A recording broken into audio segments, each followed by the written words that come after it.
ഒരു തെളിവുകളും ഞാൻ ബാക്കി വെക്കാറില്ല. എല്ലായിടത്തും എന്റെ ചെവികളുണ്ടാവും. എനിക്ക് വേണ്ടി പ്രവർത്തിക്കുന്നവരുണ്ടാവും.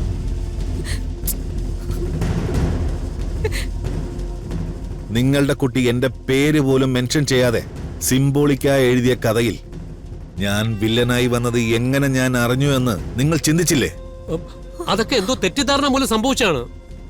ആ കഥയൊന്നും സത്യമല്ല. നുണകൾ മാഞ്ഞു പോവും, സത്യങ്ങൾ നിലനിൽക്കും. പക്ഷേ നമ്മൾ ജീവിച്ചിരിക്കുന്ന കാലം അത്രയും മറ്റുള്ളവർ അറിയാൻ പാടില്ലാത്ത സത്യങ്ങൾ മൂടിവെക്കാൻ കഴിയണം.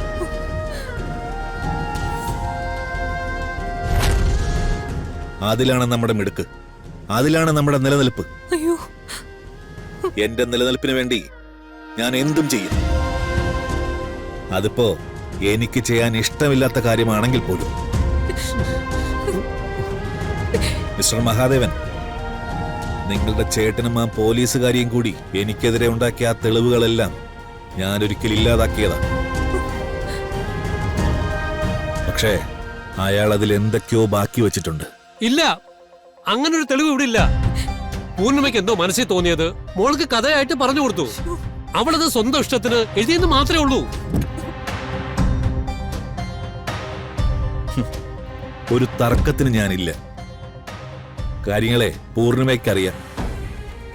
ഹലോ പൂർണിമ. ഹലോ. ആ, ഇനി ഞാൻ വിളിക്കില്ല. നിങ്ങളുടെ കുഞ്ഞിനെ നിങ്ങൾക്ക് വേണമെങ്കിൽ ഇപ്പോ നിങ്ങൾ മറുപടി പറയണം. ഞാൻ ആവശ്യപ്പെട്ടത് തരാൻ നിങ്ങൾ തയ്യാറാണോ? തരാം. എന്റെ മോളെ ഒന്നും ചെയ്യരുത്. അവളെ എനിക്ക് തിരികെ വേണം. ഓക്കെ, നിങ്ങളെ എനിക്ക് വിശ്വാസമാണ്. നിങ്ങളുടെ മകൾ ഒരു കുഴപ്പവും കൂടാതെ തിരിച്ചെത്തിയിരിക്കും. ഹലോ ഹലോ, ഞങ്ങൾ എവിടെയാ? ഹലോ, ഞങ്ങൾ എവിടെയാ വരേണ്ടത്? Hello Menon, hello hello.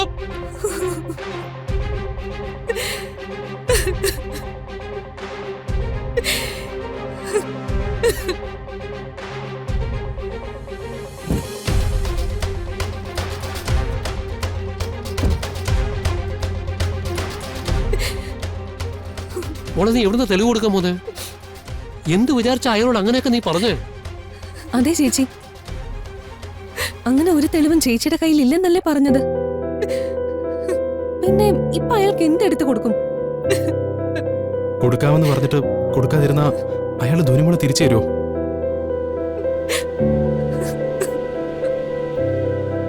മോളെ, നീ എന്തോന്ന് പറയാത്തെ?